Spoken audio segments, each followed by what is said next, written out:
Boa tarde a todos, é um prazer estar aqui.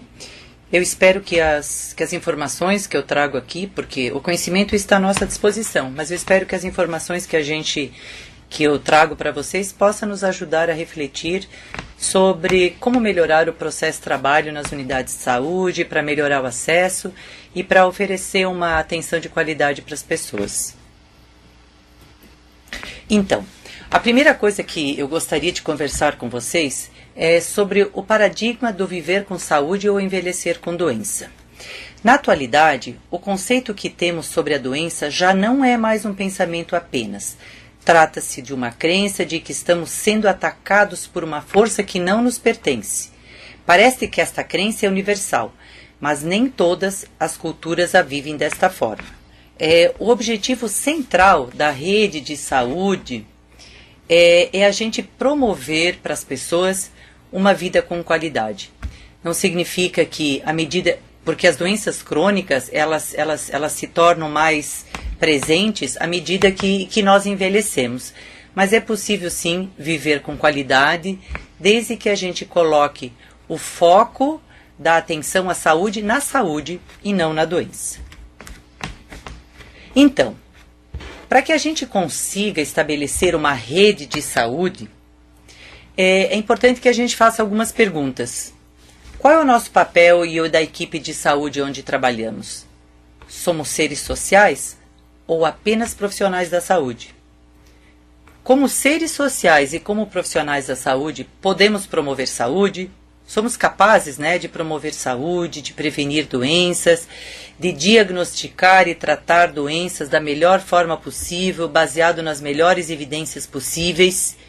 E temos o poder da informação, porque nós sabemos que as doenças crônicas, elas acontecem onde há um maior nível um maior número de indicadores negativos de saúde, e onde as pessoas têm menos acesso à informação. Então, esta pergunta, temos o poder da informação? Temos, e temos a responsabilidade de repassar essas informações, ou de discutir as informações novas que todos os dias estão a nosso dispor. O Ministério da Saúde lançou neste ano uma série de portarias relacionadas à rede de saúde das pessoas em condições crônicas. Desde o tabagismo, a linha de cuidado em obesidade, alta complexidade em obesidade, na linha do câncer, prevenção e controle do câncer, enfim. E, além disso, está à nossa disposição, o Ministério da Saúde lançou o jornal O Crônico, que visa gradativamente passar para os trabalhadores de saúde, para a população em geral, informações em relação às condições crônicas. Também, desde junho de 2013, o DAETS, que é a Coordenação Geral de Atenção às Pessoas com Doenças Crônicas, em parceria com o Disque Saúde, número 136, iniciou uma pesquisa de avaliação das internações por acidente vascular cerebral. Porque, como vocês já sabem, já devem saber, os AVCs são a principal causa de morbidade e de mortalidade no Brasil. E em segundo lugar, o infarto agudo do miocárdio. Então, os objetivos desta ouvidoria ativa é avaliar o atendimento das pessoas internadas no SUS por AVC e infarto agudo do miocárdio e acompanhar o cuidado integral do paciente após a alta. A portaria mais importante que foi lançada este ano é a Portaria 252, de 2013, que institui a rede de atenção à saúde das pessoas com doenças crônicas no âmbito do Sistema Único de Saúde. E existem possibilidades de informação em diversos sites, no Ministério da Saúde, atencãobasica.org.br, em comunidades de práticas. É muito interessante essa comunidade de práticas, não sei se vocês já acessaram, mas lá existe um curso, o curso é um curso prático, discutido por profissionais da área de atenção à saúde, que discutiram situações práticas do cotidiano das unidades de saúde de pacientes hipertensos e diabéticos e propondo o cuidado baseado em evidências. É um curso em sequência, né, que cada um pode acessar, entra, faz a sua senha e faz o curso completo. Vale a pena para quem ainda não fez. O Ministério de Saúde, né, tem o redecronicas@saude.gov.br com o telefone e também no site da Secretaria marliredecronicas@saude.sc.gov.br da Secretaria de Estado da Saúde. Então, agora a gente vai discutir um pouco mais especificamente sobre o modelo no qual se embasa o novo modelo, o novo paradigma de atenção às doenças crônicas. Esse modelo de Dahlgren e Whitehead, né, desde 1991, ele já coloca a questão da compreensão ampliada dos determinantes sociais e individuais do processo de saúde e doença. Daqui a pouquinho a gente vai falar um pouco mais sobre isso. E a partir deste conhecimento, né, de compreender por que as pessoas adoecem e por que as pessoas com menos acesso a qualquer tipo de saúde, a qualquer tipo de serviço, quer seja na saúde, na educação, da informação, elas adoecem mais. E é para essas pessoas que a gente deve oferecer acesso qualificado, humanizado e integral. Então, aqui nós temos o desenho de Dahlgren e Whitehead, que desde 91 coloca que o indivíduo, né, com suas características individuais, idade, sexo, fatores hereditários, somado com o estilo de vida, né, que essas pessoas levam, essas pessoas estabelecem redes com as suas famílias, com as pessoas que vivem no território e, dependente da produção de alimento que eles têm, acesso ao alimento, a questão da educação, melhor acesso ou não à educação de qualidade, ambiente de trabalho com qualidade ou não, né, relacionado com as condições de vida e de trabalho sempre, as questões de desemprego, saneamento básico, os serviços sociais que estão disponíveis para aquela comunidade e condições de habitação. Então, é importante a gente sempre lembrar, né, porque o que a gente deve fazer na porta de entrada do sistema de saúde é inverter a tenda, né, é oferecer atenção para quem mais precisa. Em relação às doenças crônicas, a gente pode dizer que a tradição dos sistemas de atenção à saúde, pela própria evolução epidemiológica, tem sido a de privilegiar a atenção às condições e aos eventos agudos. No entanto, esse modelo fracassou completamente na abordagem das condições crônicas. Mendes, 2001. Então, esse modelo de Mendes, né, trazido aqui pela Organização Mundial da Saúde, 2003, ela diz o seguinte, que a comunidade e as organizações de saúde são o fiel da balança, né? E o apoio da balança, o que é? O apoio da balança são as pessoas que moram na comunidade, que têm informações, que podem estar motivadas ou não, e a equipe de saúde e os grupos de apoio da comunidade que podem, de uma forma motivada e empoderada, colaborar no processo de saúde ou no processo de doença das pessoas, né? Somado a tudo isso, é importante que haja um ambiente político favorável que estimule políticas cada vez mais empoderantes, que levem em consideração as fortalezas da comunidade, as fortalezas das organizações de saúde, com equipes de saúde motivadas, informadas, capazes de dar suporte para as pessoas no seu cuidado com a saúde. Sabe-se que no mundo, milhões de pessoas têm diabetes, né? Sabe-se que mais ou menos metade das pessoas que teriam diabetes não sabem que tem. Só na América do Norte e Caribe,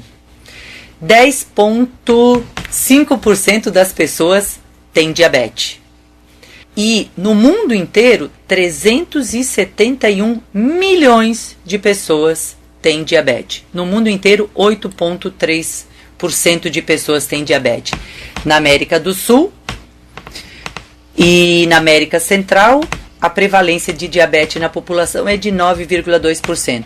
No último Vigitel 2001, no Brasil, a gente tem 5,6% de pessoas com diabetes.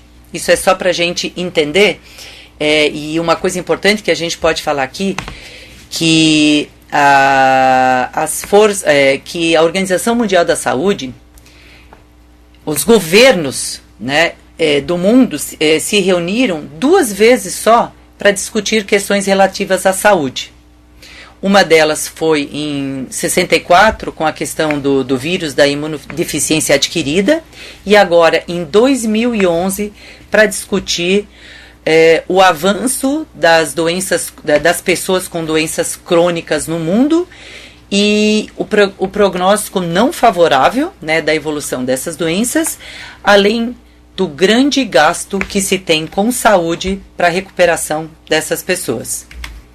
Então, aqui a gente tem, né, só para mostrar para vocês, que a Organização Pan-Americana de Saúde, junto com a OMS, no 52º Conselho Executivo, na 65ª sessão do Comitê Regional, escreveu uma resolução, que é CD 52R9, estabelecendo um plano de ação para prevenção e controle de doenças não transmissíveis para toda a humanidade, né? Aqui trazendo de novo um pouquinho para vocês que pessoas em situação de pobreza, né, com situações não adequadas de vida, de moradia, de saneamento, adoecem mais, né? Além de que, e para mostrar para vocês aqui, ó, que a projeção de 2011 era que a gente tivesse no mundo 8,3% de pessoas com diabetes. Para 2030, se nós não avançarmos e não melhorarmos as tecnologias para ajudar as pessoas a se cuidarem e terem adesão ao tratamento, enfim, que as pessoas consigam mudar seus estilos de vida, a gente vai ter um aumento, né, de pessoas com diabetes no mundo, passando de 8,3% para 9,9% da população mundial. No Brasil, o Ministério da Saúde lançou agora esses cadernos já estão à nossa disposição, mas temos a versão nova dos cadernos 33, 36 e 37 da hipertensão e da diabetes. Estão no site, né, todos podem ter acesso a esse material. Daí, aqui é uma coisa bem importante para a gente discutir e eu acho que mereceria discussões posteriores, né? Os municípios e as equipes de saúde estão adotando as recomendações desses protocolos ministeriais? Se não estão adotando, como fazer, né? Então fica como sugestão uma discussão permanente sobre as atribuições do trabalho em equipe, a atuação resolutiva do médico, do enfermeiro, do odontólogo, do técnico, do agente comunitário, da equipe NASF e demais trabalhadores. Porque o caderno, ele mostra de uma forma muito adequada quais são as atribuições dos diferentes profissionais. O enfermeiro, por exemplo, né? O enfermeiro está realizando a consulta de enfermagem, ele está acompanhando os pacientes de maior risco, de maior risco para desenvolver diabetes, está fazendo o acompanhamento desses enfermeiros, está solicitando exames, avaliando os exames de acordo com os protocolos municipais, para que a equipe seja cada vez mais resolutiva, né? Então essa é uma pergunta que fica para a equipe, para discutir as atribuições e a possibilidade de efetuar o cuidado integral por cada membro da equipe. Então, e qual é o modelo realmente que tem se mostrado cada vez mais adequado para atender as pessoas em condições crônicas, né? Esse modelo aqui, depois eu vou explicar um pouquinho mais, né? É necessário que o sistema de saúde seja apoiado por 6 elementos indispensáveis, que é a organização da atenção à saúde, né? Tem que ter muito claro, a equipe tem que ter muito clara qual é a visão da sua equipe, qual é a missão da sua equipe. O sistema de informação clínico, ele tem que ser adequado, os profissionais têm que ter acesso às melhores informações, às evidências, às melhores evidências, né? As pessoas têm que ter apoio o tempo todo, e esse apoio às decisões é tanto da equipe quanto para as pessoas, né? Pessoas informadas, trabalhadores informados. As equipes têm que ter um desenho muito claro do sistema de prestação de serviço, traduzindo isso para a prática. Como é o processo de trabalho das equipes para dar conta de atender a todas as pessoas, né? E a questão do autocuidado apoiado. As pessoas estão tendo a possibilidade de serem apoiadas no seu cuidado, ou o cuidado é ainda aquele cuidado prescritivo e de cobrança, né, perguntando para o usuário se ele fez ou não fez determinada tarefa, se tomou ou não a sua medicação de uma forma mais adequada, né? Então a gente quer ultrapassar um sistema, uma atenção à saúde para além do prescritivo, para além do normatizador. E a outra questão bem importante é se os recursos da comunidade estão sendo utilizados pela comunidade, né, pelo indivíduo e pela equipe de saúde para fortalecer o cuidado dessas pessoas. E o que a gente espera então? Que os usuários sejam informados, também com as melhores evidências possíveis, né, e sejam capacitados para, junto, né, com a equipe de saúde, produzir interações produtivas. O que é isso colocando em prática, né? A gente poder avaliar se o cuidado oferecido para as pessoas, se as informações oferecidas para as pessoas estão resultando em empoderamento para todos, né? Para melhoria da qualidade de vida daquela pessoa, da sua família, da comunidade, e resultando até em fonte de pesquisas para a equipe de saúde, para que a equipe de saúde consiga cada vez mais alternativas melhores para promover esse cuidado. Então aqui eu trago para vocês, que também é de Mendes, 2011, não é 2001, é 2011, né, o modelo de atenção às doenças crônicas. No nível 1, Mendes fala, né, que é a área da intervenção de promoção da saúde. Todas as pessoas devem ter acesso à questão da promoção da saúde, né, as informações, deve-se estar discutindo com as pessoas os determinantes daquela comunidade que melhoram ou não a sua condição de saúde. No segundo nível, nós temos subpopulações com fatores de risco ligado a comportamento e estilos de vida. Então, são pessoas, né, na comunidade que, pelo seu comportamento e estilo de vida, já precisam de uma atenção um pouco mais específica, né? E daí a questão do autocuidado deve ser estimulada.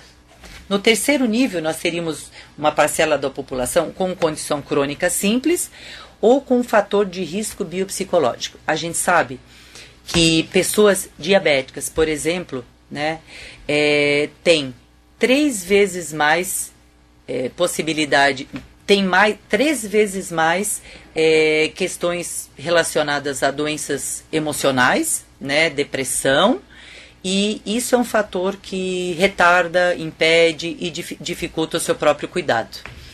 E depois no nível 4 nós temos uma população com condições crônicas complexas, e no quinto nível o grupo, uma parte da população que tem uma condição crônica muito complexa. Mas a gente sabe que as pessoas que estão nessa pirâmide de estratificação de risco, né, que na verdade é uma estratificação de risco, são 5% das pessoas que têm diabetes, hipertensão, outra doença, que necessitam de um nível mais específico de atenção. E o que a gente quer é que as pessoas não precisem dessa atenção tão específica.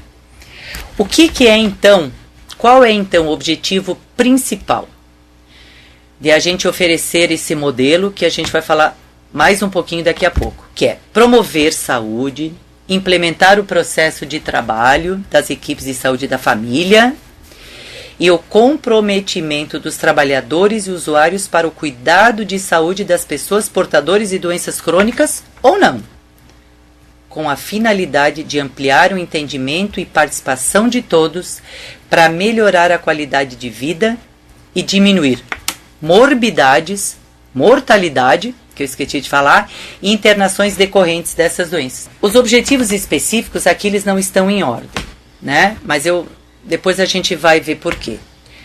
Os objetivos específicos, então, é fomentar a organização do processo de trabalho das equipes, junto com o NASF, para dar conta de proporcionar o cuidado adequado.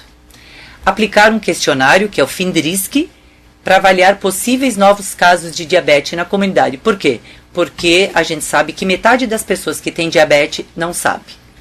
Realizar educação permanente com os trabalhadores das equipes sobre as doenças crônicas. Promover o planejamento participativo. Isso aqui é uma questão muito importante, né? Porque o próprio modelo, o modelo das doenças crônicas, Care Chronic Model, é promover o planejamento junto com as pessoas, os trabalhadores, representantes das comunidades, a partir do Conselho Local de Saúde ou outras associações, devem estar juntos, em algum momento pelo menos, para a organização da rede de cuidado dos pacientes hipertensos e diabéticos, já que os elementos do território, a partir de associações, as fortalezas da comunidade, elas sempre devem ser incorporadas, né? Precisamos pensar o tempo todo em implementar ações intersetoriais, principalmente relacionadas ao abandono do cigarro e outras drogas, alimentação saudável, ambiente saudável, sem preconceitos de qualquer ordem, cultura da paz e da não violência em todos os momentos. Temos que estimular a implantação das academias de saúde nos territórios, discutir com os gestores locais, estaduais, para que isso seja cada vez mais implementado, implementar os grupos de tabagismo que já existem e demais grupos de promoção da saúde. Para que a gente possa atuar dentro de uma nova lógica, com certeza muitos de vocês que estão assistindo já conhecem o modelo, né?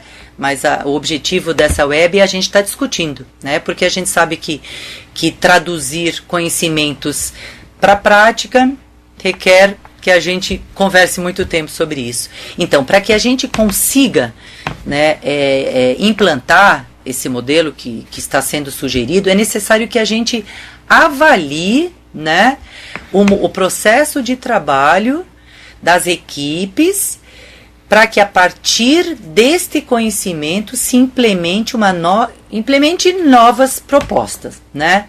E existem duas ferramentas, né, que são o ASIC, que é o Assessment of Chronic Illness Care, e o PASIC, que é um questionário aplicado para o usuário. Então, o objetivo também é fazer isso, e depois a gente fala. Implementar a utilização de projetos terapêuticos singulares e implantar o autocuidado apoiado e monitorado. O modelo de atenção crônica, tradução literal de Chronic Care Model, CCM, foi desenvolvido pela equipe do McCool Institute for Healthcare Innovation nos Estados Unidos, a partir de uma ampla revisão da literatura internacional sobre a gestão das condições crônicas. O modelo inicial foi aperfeiçoado no projeto piloto, apoiado pela Fundação Robert Wood Johnson e, em seguida, submetido a um painel de experts no tema. Posteriormente, foi testado nacionalmente por meio de um programa denominado Improve Chronic Illness Care. No Brasil, ele foi adaptado por Mendes a partir de 2011. Esse modelo, ele prevê 6 pressupostos fundamentais, né? Que são: 1. A organização da atenção à saúde. 2. O desenho do sistema de prestação de serviços. 3. O autocuidado. 4. Suporte às decisões. 5. Sistema de informação clínica e os recursos da comunidade. Eu não sei se a gente vai ter tempo de falar sobre todos, mas eu vou dar uma introduzida para que vocês tenham só uma noção. Então, relacionado à organização da saúde, o que é preciso saber para ver se aquela equipe de saúde está dando conta de oferecer o melhor cuidado possível, né? Que seria o quê? A gente precisa saber se a melhoria da atenção às condições crônicas ela faz parte da visão, da missão e do plano estratégico daquela equipe de saúde. A gente precisa saber se os líderes, que são médico, enfermeiro, enfim, e suas equipes de trabalho, dão suporte efetivo e promove os esforços para a melhoria das condições crônicas, da atenção às condições crônicas. Nós precisamos saber se esses componentes, eles se esforçam para remover barreiras, garantindo os recursos necessários para as mudanças. Precisa-se saber se há uma liderança efetivamente envolvido com os processos de melhoria clínica contínua. E se os processos de melhoria da atenção às doenças crônicas estão integrados nos programas de qualidade da organização. Daí a gente tem aqui, então, o checklist, né, do que significa um desenho de prestação de cuidados adequados, né? Então, só no item 2.1, é necessário que haja um prontuário clínico, né? Um prontuário eletrônico clínico que possa ser rotineiramente utilizado para elaboração e monitoramento dos planos de cuidado das pessoas usuárias, né? A gente, mesmo em unidades onde não haja um prontuário clínico adequado, é preciso que se trabalhe para que se chegue lá. Com certeza, enquanto não tem, é possível a gente adaptar o modelo para situações atuais de cada equipe de saúde da família. E assim, né? Então, por exemplo, é preciso que se tenha o autocuidado apoiado, é preciso que os profissionais tenham acesso às melhores evidências clínicas em tempo oportuno para dar suporte às suas decisões clínicas, né? Enfermeiro e médico tem que ter a seu dispor o tempo inteiro as melhores evidências para poder diagnosticar e tratar as pessoas. Os recursos da comunidade, né? Só para dizer para vocês que eles são importantíssimos para dar suportes a todas as necessidades de saúde das pessoas e de suas famílias. As equipes devem buscar integração entre os recursos da comunidade com as pessoas para poder melhorar, para poder implementar, ou para que o conhecimento que existe no território e as redes de apoio no território possam ajudar as pessoas a enfrentar ou a se cuidar, né? Aqui a gente tem o modelo do paciente, né? Basicamente, são perguntas que são feitas para os usuários para saber, né, o que eles pensam do atendimento que está sendo prestado a eles. Então, são perguntas, aqui a gente não consegue ler, mas são perguntas assim, ó. Você recebeu orientações sobre o seu cuidado? A equipe te perguntou quais são as dificuldades que você tem para mudança de hábitos. A equipe te perguntou se a sua família está conseguindo apoiá-lo para que você consiga realizar as tarefas que você precisa para mudar os seus hábitos ou então aderir ao tratamento, né? Então, são perguntas que a gente deve fazer para as pessoas para ver se elas estão tranquilas em relação às mudanças que ela tem que operar na vida dela para poder conseguir fazer um tratamento, ou para pelo menos, né, tentar ter uma vida mais saudável. Uma outra coisa muito importante que esse modelo propõe é que a gente faça uma avaliação, um rastreamento de pessoas que têm risco de desenvolver diabetes, né? Então, aqui tem uma coisa que é bem importante, né? 1 em cada 2 pessoas que tem diabetes não sabe. Você conhece o risco? Prevenindo o diabetes, protegendo o nosso futuro. Billy tem 32 balas. Ele come 28. O que ele tem agora? Diabetes. Billy tem diabetes. O que significa isso? Né? Que é necessário, às vezes, que a gente informe as pessoas sobre a importância da vida saudável e de conhecimentos em relação às habilidades que as pessoas podem sim desenvolver para melhorar os seus hábitos de vida. Um exemplo de questionário que a gente pode aplicar para rastreamento comunitário é o questionário Findrisk. Ele é empregado na Finlândia, já foi testado no SUS, com aplicação por agentes comunitários de saúde. Ele é muito simples, né? Eles são algumas perguntas como idade, índice de massa corporal, circunferência, se faz atividade física ou não, com que frequência come frutas e verduras, se toma medicação, se já teve taxa alta de glicose e se algum membro da equipe tem diabetes 1 e 2.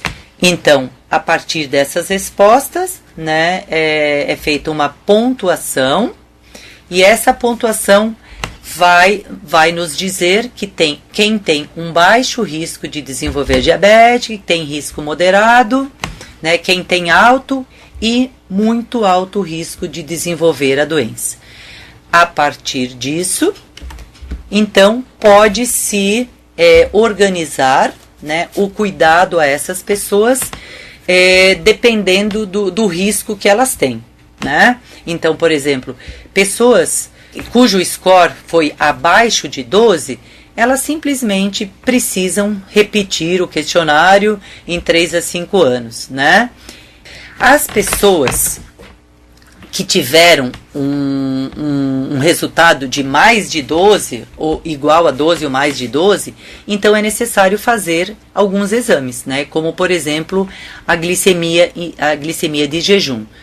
Se a glicemia de jejum for menor de 110, de 2 horas menor de 140, a hemoglobina glicada menor de 5,7, é uma detecção negativa. Então, essa pessoa só vai ter que repetir os exames entre 1 a 3 anos. Agora, as pessoas que tiverem esse exame glicêmico alterado, elas vão ter que elas já vão ter que ter, então, um atendimento médico, né, para tratar a diabetes. Isso aqui, né, isso está muito legal no novo protocolo, no novo caderno de atenção básica do Ministério da Saúde, o caderno 36, que é o fluxograma para identificação e tratamento de pessoas com alto risco de desenvolver diabetes. A gente sabe que as doenças crônicas, né, e o Ministério da Saúde dá uma ênfase especial para as doenças circulatórias, o câncer, né? Temos 2 portarias relacionadas ao câncer, que já é considerado uma doença crônica, né? Porque ela tem uma evolução e uma pessoa que teve câncer, ela precisa, na atenção primária, ser cuidada ao longo do tempo, no mínimo 5 anos, 3 anos. As doenças respiratórias crônicas, a diabetes e a hipertensão.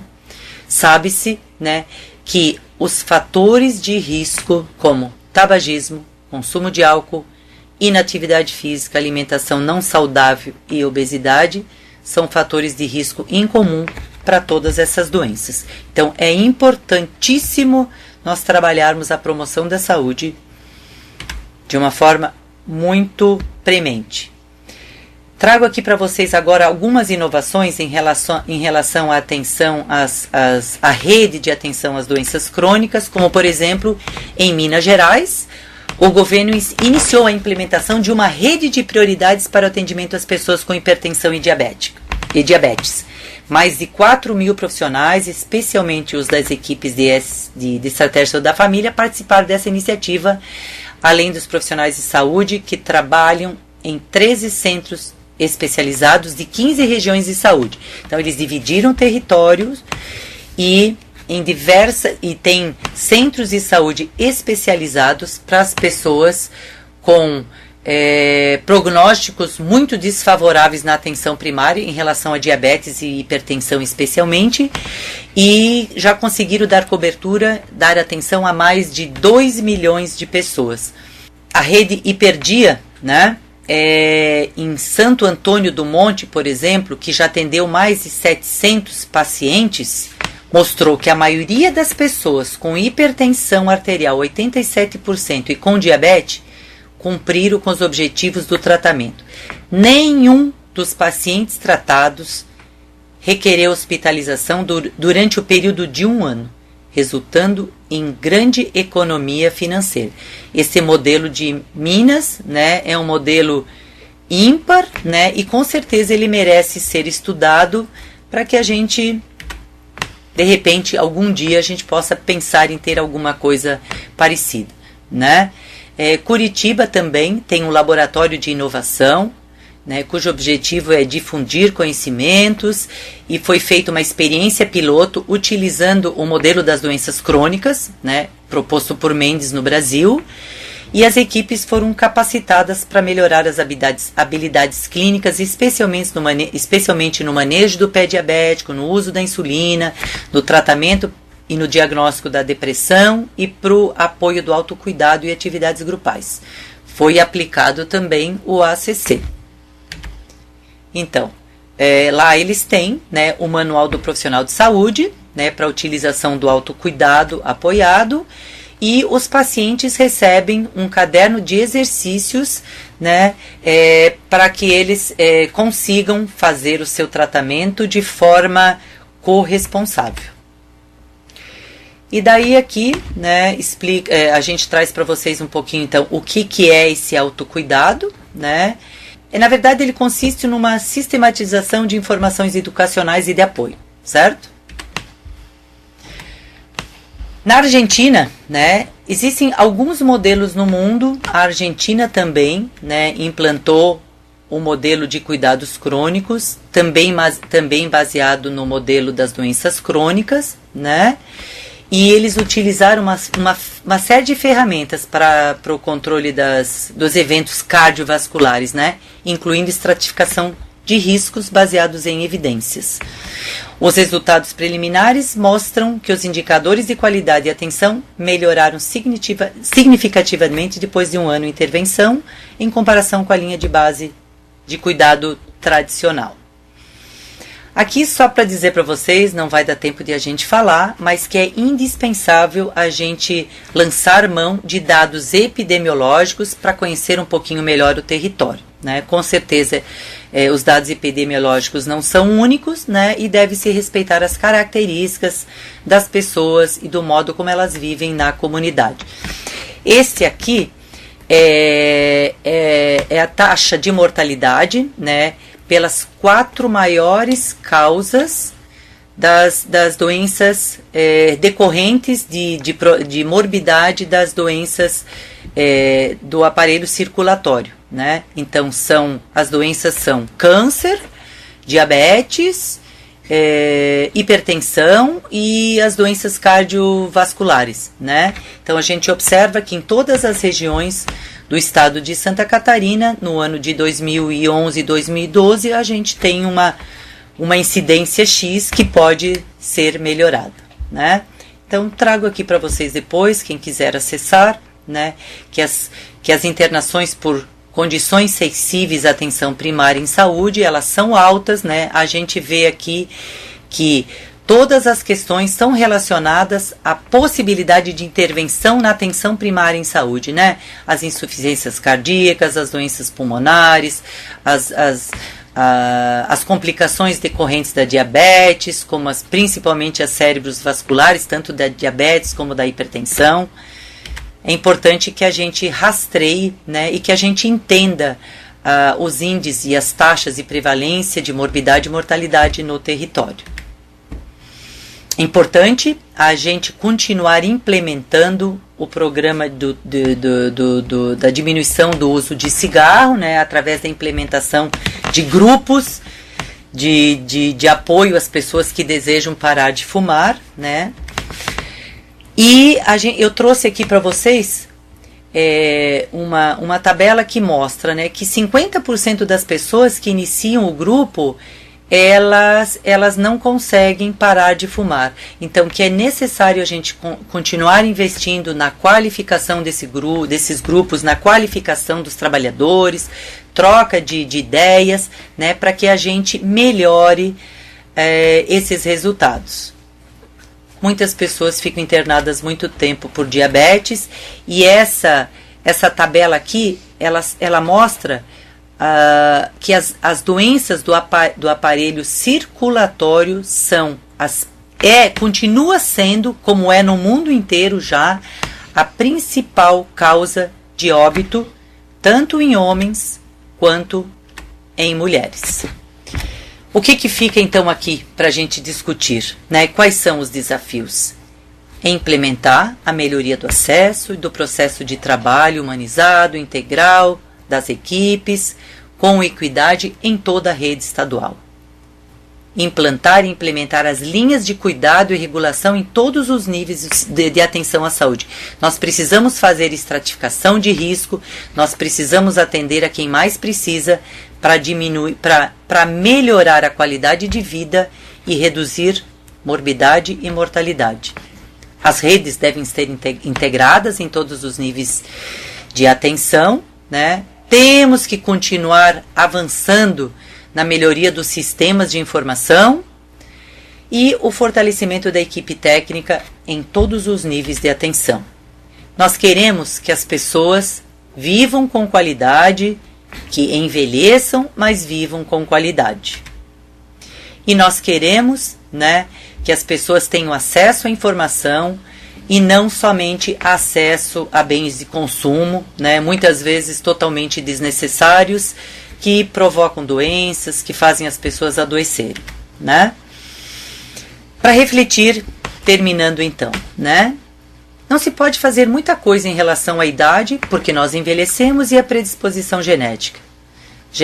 No entanto, em relação a fatores de risco como sobrepeso, obesidade abdominal, estilo de vida sedentária, hábitos alimentares inadequados e fumo, a gente pode fazer muita coisa.